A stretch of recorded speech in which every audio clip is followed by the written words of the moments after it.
Festival भैया channel में आप लोगों का स्वागत है। आज की कहानी बहुत ही इंटरेस्टिंग और ज्ञानवर्धक कहानी है।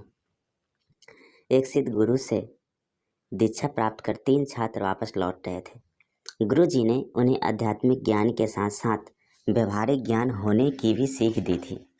तीनों छात्र तमाम ग्रंथों पुराणों पर चर्चा करते आगे बढ़ते जा रहे थे।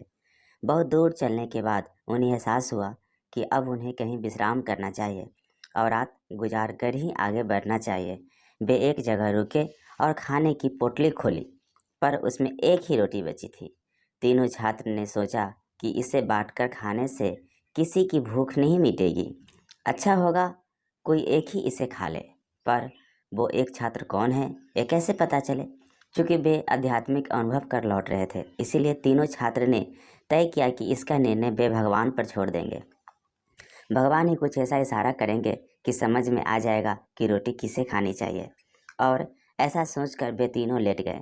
थके होने के कारण जल्द ही सबकी आंखें लग गई। जब अगली सुबह वे उठे तो पहले छात्र ने कहा, कल रात मेरे सपने में एक देवदूत आए। वे मुझे स्वर्ग की सैर पर ले गए। सचमुच इससे पहले मैंने कभी ऐसे दृश्य नहीं देखे थे। असीम शांति, असीम सौंदर्य मैंने हर जगह देखी। और जब मैं ब्राह्मण के अंतिम चरण में था तो सफ़ेद वस्त्र पहने एक महात्मा ने मुझसे कहा, पुत्र ये रोटी लो, इसे प्रसाद समझो और अपनी भूख मिटाओ।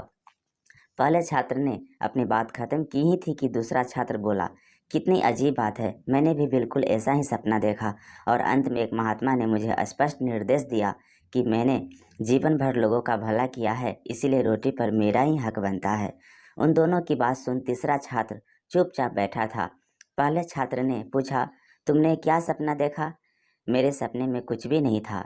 मैं कहीं नहीं गया और न ही मुझे कोई महात्मा दिखे, लेकिन रात में जब एक बार मेरी नींद टूटी तो मैंने उठकर रोटी खा ली। दोनों ने गुस्से से पूछा, अरे तुमने ये क्या किया? ऐसा करने से पहले तुमने हमें बताया क्यों नहीं? तीसरे छात्र ने कहा, कैसे बताता?